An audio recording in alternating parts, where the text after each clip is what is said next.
Well, here we are at the end of September, and what we find is that it still feels like late August out there. I mean, we've had some mild bouts of weather this month, but we've also had some very warm bouts, and this is another one.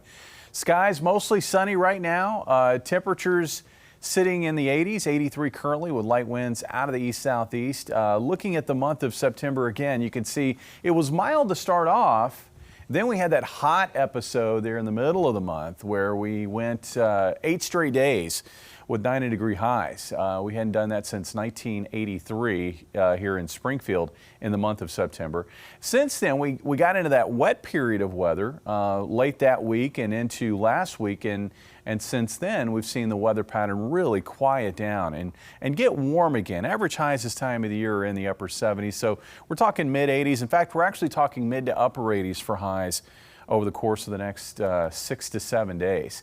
Mostly clear skies. Currently, we've had some waves of high cloudiness, really not finding too much in the way of weather action locally outside of this cloud maker that's moving through. So let's focus our attention out into the West Atlantic. We've got Umberto and we've got Imelda.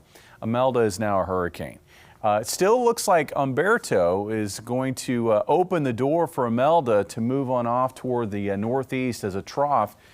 Kind of opens the door really for both of those storms, for that tropical pair. What's going to be interesting is it now looks like Imelda is going to tend to gobble up the leftovers of Umberto. Umberto is going to get ripped apart by that trough that's going to pass by to the north. But Imelda will kind of pick up that energy and then just take it on off to the northeast across the island of Bermuda. Locally for us, again, not looking for much change into Wednesday.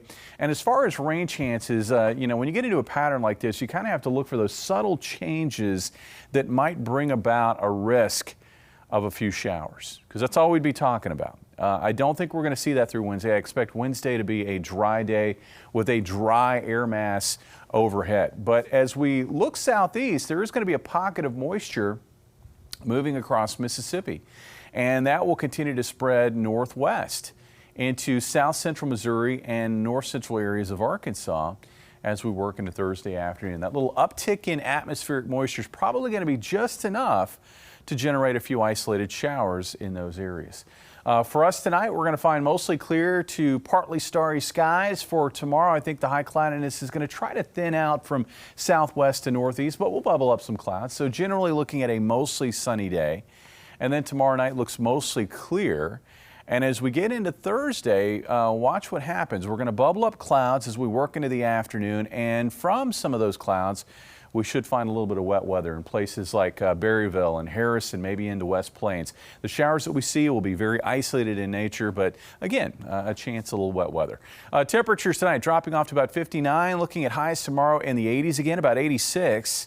And then as we get into Thursday, it looks like about 87. This area I have shaded in green is where I think we could see those isolated showers. Looks dry on Friday, warm too, 87. Weekend still looks bright and dry and warm with highs in the mid to upper 80s. Monday into Tuesday, I think we'll see low-end rain chances return again as another cool front approaches the area. Jesse? Well, keep